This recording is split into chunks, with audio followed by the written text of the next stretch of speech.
आज बहुतांश लोक एका गोष्टीची कंप्लेंट करतात की माझी स्वप्न पूर्ण होत नाही किंवा मी माझे ध्येय अचीव करू शकत नाही. हे सर्व कशामुळे होतं माहिती आहे? हे सर्व होतं गोल रायटिंग न केल्यामुळे. गोल रायटिंग इतकी इम्पॉर्टंट आहे की तुम्ही तुमच्या सबकॉन्शियस माइंडला गोल रायटिंगमुळे प्रोग्रॅम करू शकता. आज तुमच्या सबकॉन्शियस माइंडमध्ये फक्त इच्छा आहेत, कमिटमेंट नाही आहे. त्याच जर तुम्ही ज्या तुमच्या गोष्टी मनामध्ये आहेत तर त्या गोष्टी जर तुम्ही कागदावरती लिहिल्या किंवा डायरीवरती लिहिल्यात तर तुमचं सबकॉन्शियस माइंड त्या प्रत्येक गोष्टीसाठी प्रोग्रॅमिंग होईल. म्हणजेच तुम्ही त्या प्रत्येक गोष्टीसाठी कमिटेड असाल. तुमची ती इच्छा म्हणून नाही तर ते कमिटमेंट असेल. त्यामुळे प्रत्येक गोल हा तुमचा अचीव होईलच.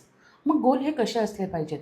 गोल हे तुमचे स्पेसिफिक असले पाहिजेत, मेजरेबल असले पाहिजेत, अचिवेबल असले पाहिजेत, रेलेवंट असले पाहिजेत आणि मोस्ट इम्पॉर्टंट टाईम बॉन्डमध्ये असले पाहिजेत. तो एखादा पर्टिक्युलर गोल, मग तुमचा तो हेल्थ असेल, वेल्थ असेल किंवा रिलेशनशिपमधला असेल, तो तुमच्या किती टाईम बॉन्डमध्ये फुलफिल करायचा आहे ते तुम्हाला तुमच्या गोल रायटिंगमध्ये लिहावं लागेल. तरच तुमचं सबकॉन्शियस माइंड छान पद्धतीने प्रोग्रॅम होईल आणि त्या पद्धतीने तुम्ही डे बाय डे ॲक्शन घेत तुमचे गोल कंप्लीट कराल. व्हिडिओ आवडला असेल तर तुम्ही तुमची गोल रायटिंग कधीपासून सुरू करणार आहात हे मला कमेंटमध्ये नक्की सांगा. व्हिडिओ जास्तीत जास्त शेअर करा आणि चॅनलवर फर्स्ट टाईम आला असेल तर फॉलो करायला विसरू नका. Thank you so much.